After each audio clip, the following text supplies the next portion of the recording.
Welcome to The Issue. I'm Mark Carr, and we're here on Cogeco Television, and my special co-host this week is Casey Cosgrove. And Casey is a teacher in leadership at the University of Guelph, and I was going to add a second title to you, but I don't know if I'm allowed to use the words on air. So how about we just leave it as a teacher of leadership at the University of Guelph. Hi, Mark. Good to see you. How was your summer?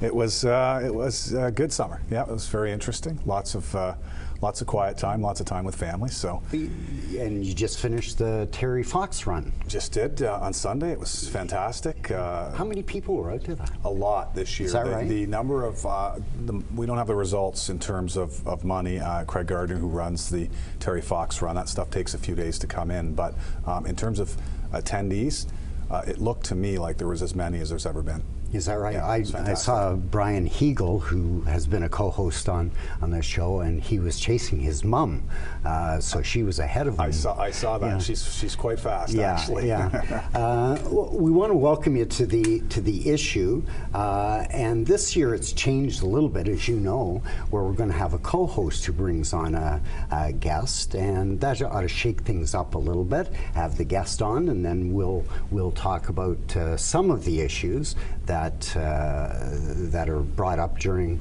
the interview. And tonight, you chose to ask Karina Gould to be part of the issue team tonight.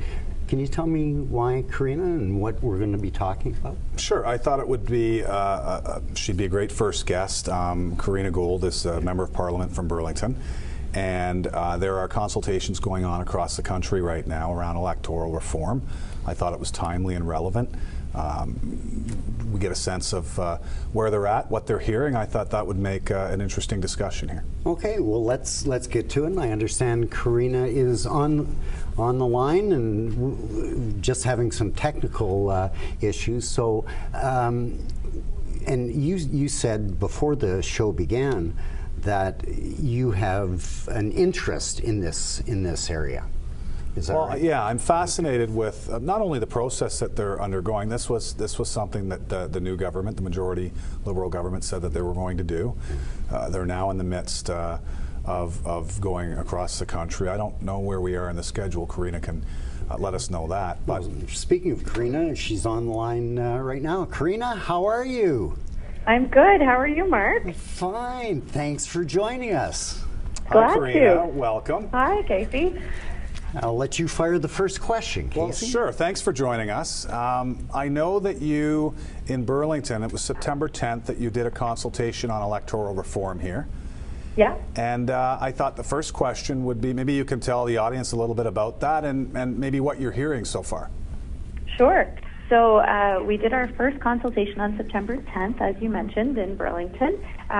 So if you've been following the issue, we're interested in looking at electoral reform and democratic reform as a government. It's something that we ran on in our platform in the last election. We have formed a committee. The Minister of Democratic Institutions has formed a parliamentary all-party committee, and the interesting thing about this is that it's equal number of opposition as it is government MPs, because particularly on this issue, it's important that we have good representation from all sides of the House.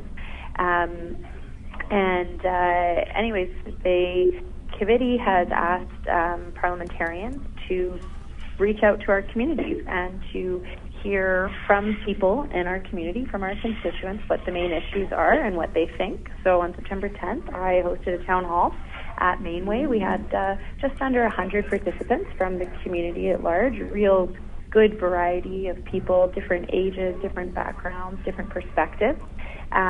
During the town hall, I felt it was really important for us to reflect on what the values are that we want reflected in our democratic system. I think, it's a little bit putting the cart in front of the horse if we don't talk about, what our objectives are for electoral reform before we actually talk about the systems. And so my objective was to foster a conversation on what it is that we hope to achieve in our electoral system, what it is that we want our democratic values to be reflected in, and from there to kind of arm people with the resources to investigate and understand what the different systems are and what it might be, which system might be most effective in ensuring those values that they care about and that we as Canadians care about. So we had some really robust discussions about, the importance of local representation in the House of Commons. I mean, right now we have a representative democracy, so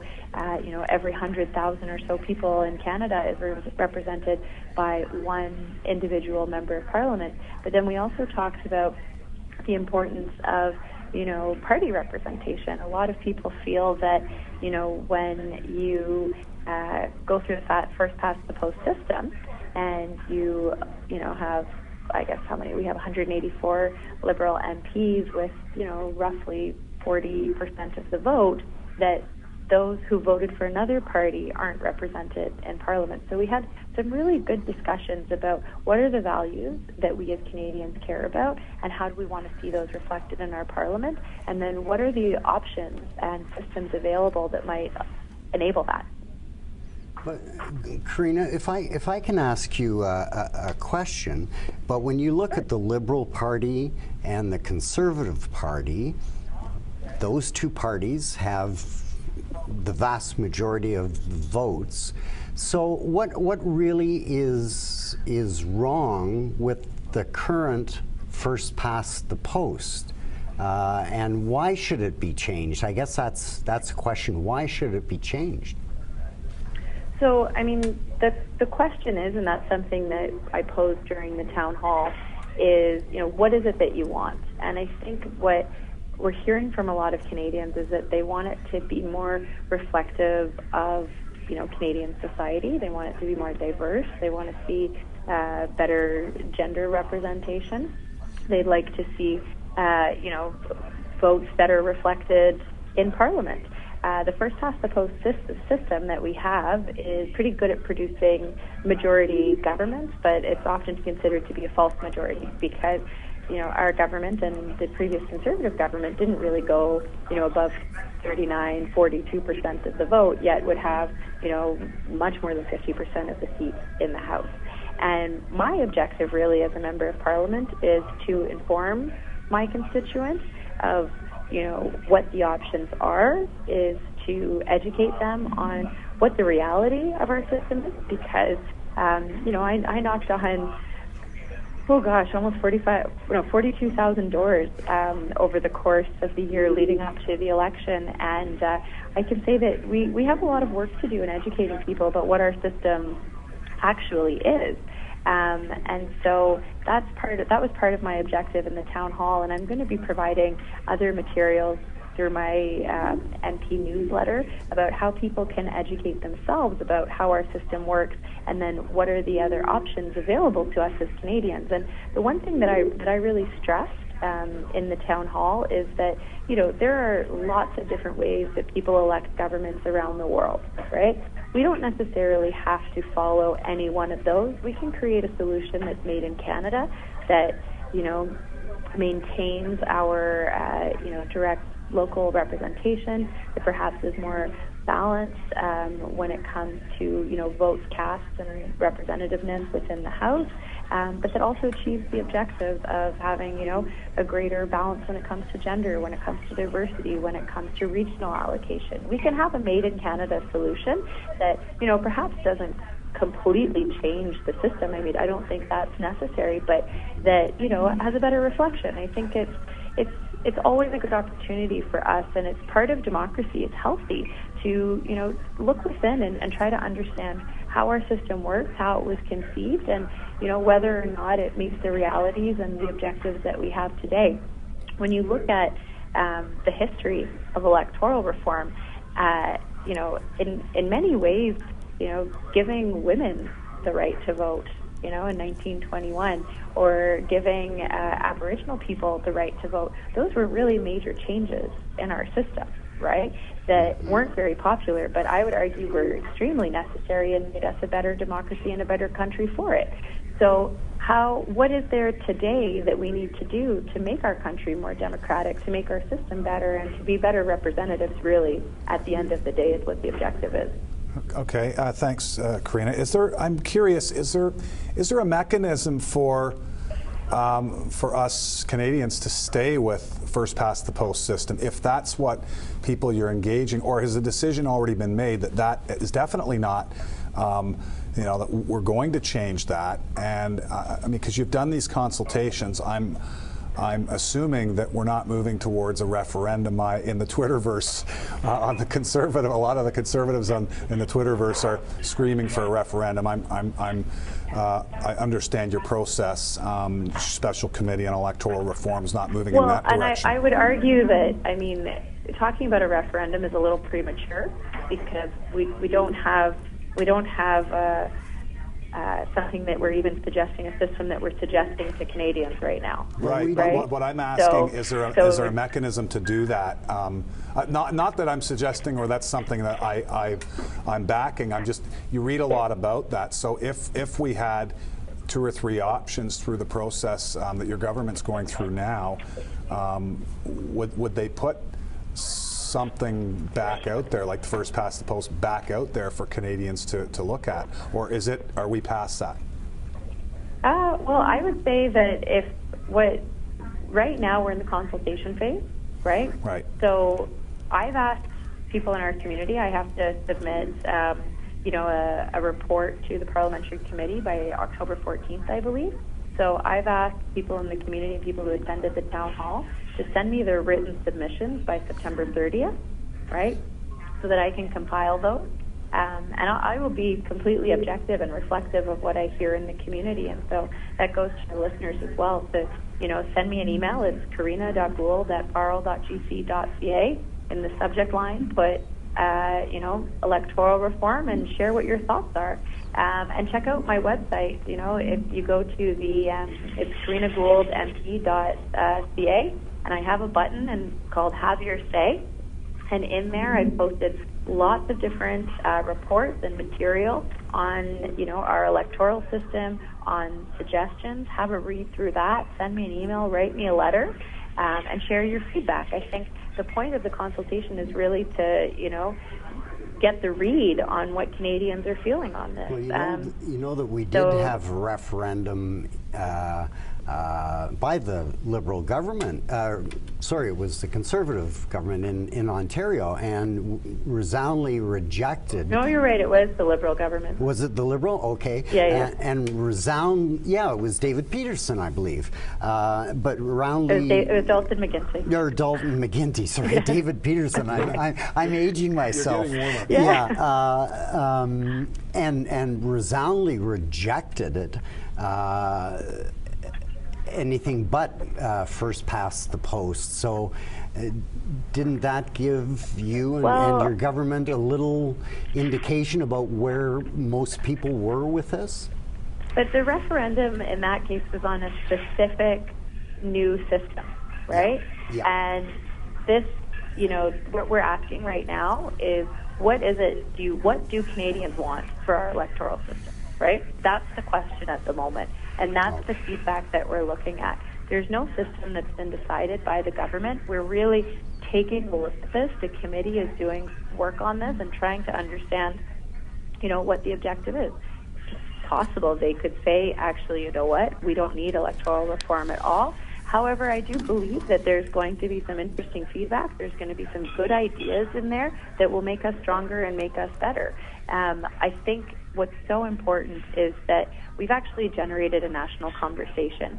My recollection from the Ontario referendum is that really there wasn't a lot of conversation that happened before, right? There wasn't an Ontario-wide conversation. There was a committee, there was some consultation, but it hasn't generated the kind of response, the kind of engagement that I've been seeing in Burlington and across the country as this conversation is at the moment. And I think that's really good. I think it's really healthy. I think it's important that we're looking within and evaluating how we're doing. And I'm really hopeful that we're going to have some really good outcomes.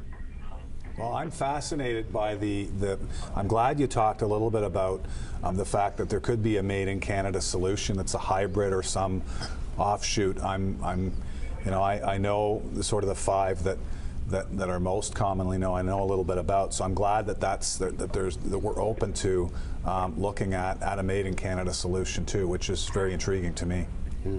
And Karina, I understand that you have to get going, and but we really appreciate the opportunity to have you talk about this issue, and in particular the meetings that your counterparts have had and you've had to get that opinion from the Canadian citizen. I don't think that's happened enough in the past, and you certainly are doing a lot of that consultation, and I'll tell you, as a citizen, I certainly do appreciate it.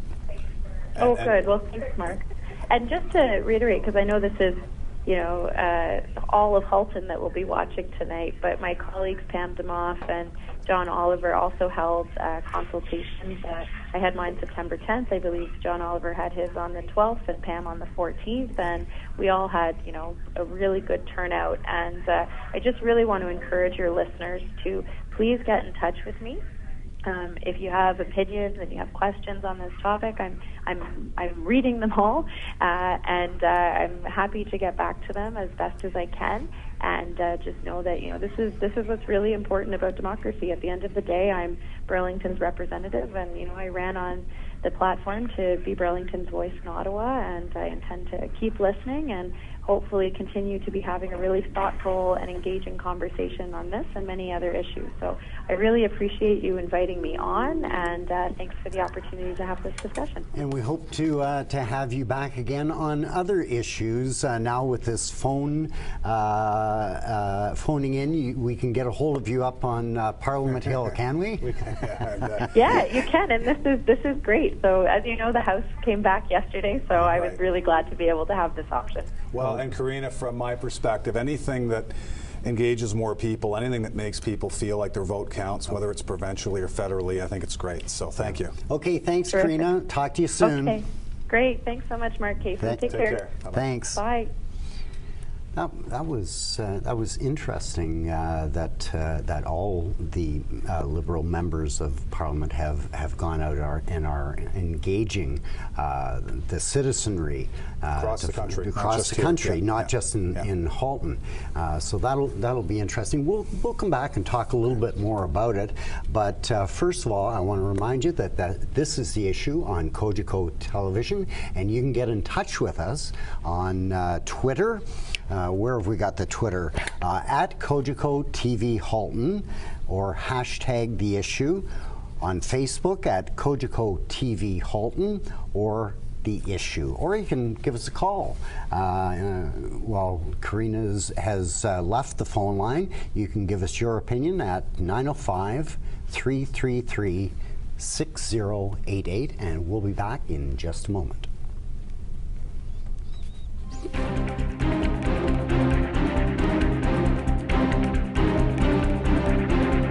Welcome back to The Issue. I'm Mark Carr with Casey Cosgrove. And Casey, you brought Karina Gould on, Member of Parliament for Burlington, about electoral reform. I would like to hear a couple of calls from our audience at 905-333-6088 and hear what they think about it. Because, as I say, there was a referendum in Ontario by Dalton McGuinty. I stand corrected. There wasn't a lot of discussion about it from either the government or the opposition sides, but resoundingly rejected. I think because the message wasn't clear. It was very confusing, that referendum. There wasn't a lot of lead up or process either. I think Karina answered that quite well. She said that they were given one option. There wasn't a lot of consultation before, so it was kind of, and people get suspicious. And I think it was ranked ballot. But people get suspicious when they don't understand something. So I'm hoping that these consultations and this whole process, although many won't agree with it, I'm hoping that it will at least have people at the other end better understand what the options are. That's what I'm hoping. But I'm not I'll tell you after why I'm not holding out hope. Well, why is that? Because I think when you hold consultations in communities, I think you have to do it. I commend the government for doing that. But this was what I did for a living for a long time, not on electoral reform, but trying to engage community. And when you ask, you get 100 people out. 100's great. Yeah. The number's fine. But when you if you build it, they will come. No, it doesn't work that way. When you put something out in the paper or put something out on a website that says, come to this consultation, you're engaging people who are already engaged. No one's going to argue with me about that. You're engaging people that are already engaged. Are we not really trying to engage people? We got to find a creative way to reach people who don't vote, who are not going to show up for this kind of thing. Think about that. Mm-hmm. Those 100 people there, you know who they are, and I know who they are. I know exactly. You could probably name. I know exactly who was there. So for me, this is great. But for educational purposes, maybe only. In the end, I think it's got to be put to a vote. And I'm maybe siding with a lot of the haters on Twitter, in the Twitterverse on this, but I really don't think by this kind of process that you're really going to hear from the people that are disengaged. Think about that. I agree with you, but so what? Then what are we doing it for? Well, in my humble opinion, the whole idea of electoral reform is to give better representation in the House of Commons. That is one goal for sure. And through that better representations, it will allow young people to look at Parliament and see their own face sitting in the chair in Parliament. It will allow the diversity that we have in Halton Region and across the country, that those people will be able to look and see their own face sitting in Parliament. And I think that's a positive thing. I do. But I don't. But I don't see why that needs a lot of discussion. No, but I think you make a good point. And long term, I think our democracy and our representation in Parliament is the key part of this. Where I'm coming at is that it's going to be people that are already engaged and interested who will shape what system we choose. And so you might say, who cares? But I think the very people who don't vote, the very people who don't think their vote counts, the very people who on election day go say, I'm not going to bother, they're not going to help shape this. Now, maybe they'll benefit from it in the future. Maybe they'll, because I'm taking your point, maybe they'll benefit from it in the future because they'll say, you know what, I'm going to vote for the Green Party because my vote actually counts now. But yeah, and that's what I was going to say, because most people who don't vote say they don't listen anyway. Right. Where under one of the new systems, it would allow more diversity to happen in Parliament, and therefore the government is listening to your voice, and hopefully that will engage people into voting. I agree with that part of it, and over time, theoretically, and over time, I think that strengthens. If you want more people to vote, more people to care about voting, that'll happen over time. I'm talking about this process right now over the next period of time. It's not going to be the people that are disengaged who will help choose this system. They won't, because they're not showing up to the consultations, and that I know. And so they won't. So because those people who are disengaged aren't showing up, it will just be a matter. But the ultimate goal is to get a system that is different from the first past the post, and maybe that requires knowledge and background. So maybe we are talking to the right people. But this is why I asked the question. No, you make a good point, but this is why I asked the question, is it still on the table for first past the post to be kept? And the reason I asked that was because I was picturing who was going to these consultations. And Karina's very articulate, she's wonderful, she's, you know, I think what they're doing is fantastic. But knowing a little bit about community engagement. A lot about it. Well, but knowing, then that's why I asked the question about can first past the post be the end answer? Because if only the people who vote Conservative and Liberal are going to have input into this, which they won't, but if they did, most of them would say let's keep the same system. I think, or a lot of them would say, let's keep the same system. I think a lot of the sitting members of Parliament but they are the ones doing the consultation. Well, so but those orders come from above. But I'm glad they're doing it. From the guy without a shirt, who's our Prime Minister. Well, no, I'm kidding. But they get that they have to have consultations, and I guess it's a good thing. But there's also doing too much consultation. And when you look at the bigger picture, when we had Pam Demoff here last week, she talked about, all of the engagement that they were doing. They haven't really passed anything yet. They're doing a lot of engaging the public.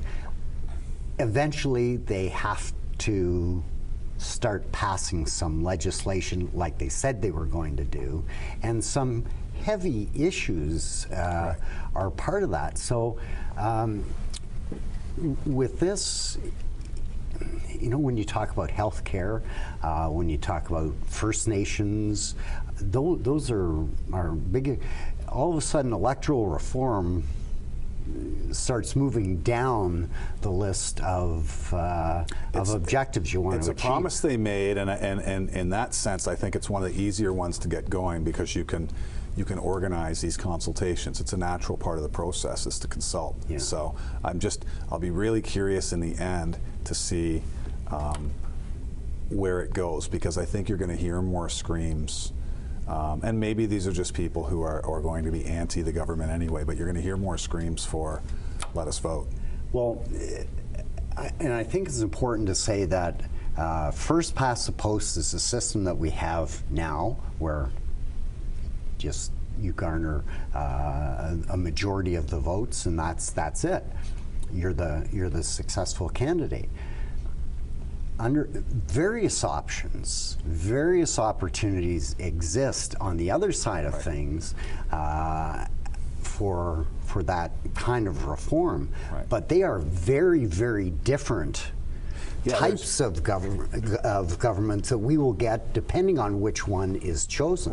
Right. You have ones where you vote for the party and for you have majority systems, alternative votes, where you rank ballots, and it goes back till you get past 50%. In Australia and France, you have proportional representation where you have 3 seats in a district but 5 candidates, and so again, it's proportional. You have mixed member proportional, which is probably the one that seems to be more popular now, is you vote for a party and a member, and then the directly if elected go in, but the rest of the people who would represent come off a party list. Yeah. So that's interesting. But what I did like, I've never liked that system. No, but I like the ranked ballot where you go into the ballot box, you vote 1, 2, 3, and because that would say that your left-wing party and your right-wing party can't be so left-wing or right-wing. They've got to move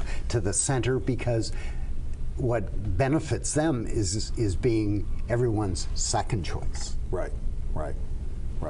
And that can win it for somebody. Well, it's a whole other conversation. Fascinating to talk about what could happen here in Canada based on what we know if they went to something like this. But there are different options. I mean, you have some people believe that something like proportional representation, sort of old school proportional representation, would lead to more coalitions and more you'd never get anything done. It's interesting, but thanks for suggesting and bringing Karina on. Good choice. We'll have her back in the coming weeks for sure. Stay tuned to the issue. We're going to be talking to Bob Wickland, manager of road operations for the region of Halton, and we're going to be talking specifically about red light cameras that apparently Regional Council is all in favor of. We'll return in just a moment.